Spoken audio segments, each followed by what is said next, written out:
you need to use the mouse to advance the slides. Thank you. Thank you very much, David, and thank you everybody for logging in and joining us on this fourth symposium. So first of all, the session objectives. In an effort to reduce PEUGIC, understand the importance of comprehensive preparatory measures and time-efficient resource allocation for gastroscopy, discuss approaches for the optimization of sedation protocols, describe current quality assessment metrics in gastroscopy, and describe how a culture oriented towards excellence in performance and outcomes of upper GI endoscopy could be beneficial. So what we're going to do, we're doing a slight change in the order because David has to go into the procedure room shortly, and David will be doing his presentation, which is quality metrics in upper GI endoscopy. David, please. So when we're talking about quality in upper GI endoscopy, we just thought it would be interesting, first of all, to introduce you to what's out there already, and then the rest of the session will build upon that. I like this quote: quality control encompasses the entire patient experience with a healthcare provider, from appropriate indication and physical assessment through high quality endoscopy service to appropriate follow-up and patient satisfaction. And all of those will be addressed in this session. There are many guidelines on the performance of upper GI endoscopy from the ESG 2016, the BSG 2017, and an Asian Consensus 2019, and the ASG quality indicators in 2015. And then after the procedure, registering complications and patient satisfaction is only recommended in the American and British documents and not in the Asian Consensus. So how can we conclude this talk?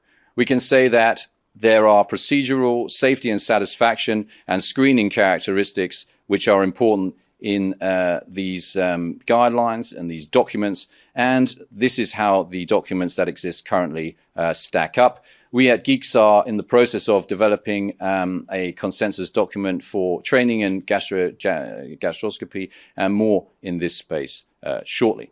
So Roland, thank you very much for the opportunity. We maybe want to use some narrowband imaging, which may have a Well, shall we show the difference between cap and no cap? So here's white light. Here's a lesion in just viewing. Then we've got narrowband imaging, as you said, looking like this. And then if you want to really image something, maybe you want to, because you can control your focal length, right, Absolutely. With a cap. So you can become very stable against the mucosa, and then you can do this, which gives you really kind of microscopic view. Roland, are there comments from the studio or comments you want to make? So can you just further characterize that lesion, tell us what you think it is, and I'll invite some questions probably from my colleagues here. Well, I think I've told you what I think it is. Maybe you want to ask the opinion of the okay. panel. So what about the panel? Matt, what do you think it is? It's not interstitial metaplasia, I don't think. I can't be 100% sure. But there's no light blue crest. The colour is not, I'm sure it's a cholesterol plaque rather than anything else. But, you know. But what is the message there? So Matt's disagreeing with me, who's disagreeing with John. So the message there is, one, the stomach's hard to image. And so it's very important. For you out there watching this, we cannot agree on what that is. Maybe some people are more expertise than others. But what do you do in that situation? You take a biopsy, right? So in the stomach, you take a biopsy of something like that when you're not sure.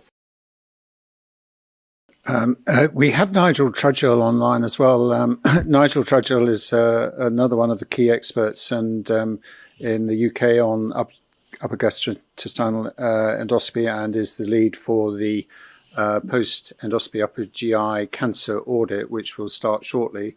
Nigel, do you have any observations on this discussion and some of the differences of opinion that we've heard? Thank you, Roland. Good morning. Morning, David. Morning, Nigel. Morning. I was just thinking about the comment that you were making about biopsies, because there is a tension between encouraging people to look for subtle lesions and take biopsies, but not overburden our pathologists.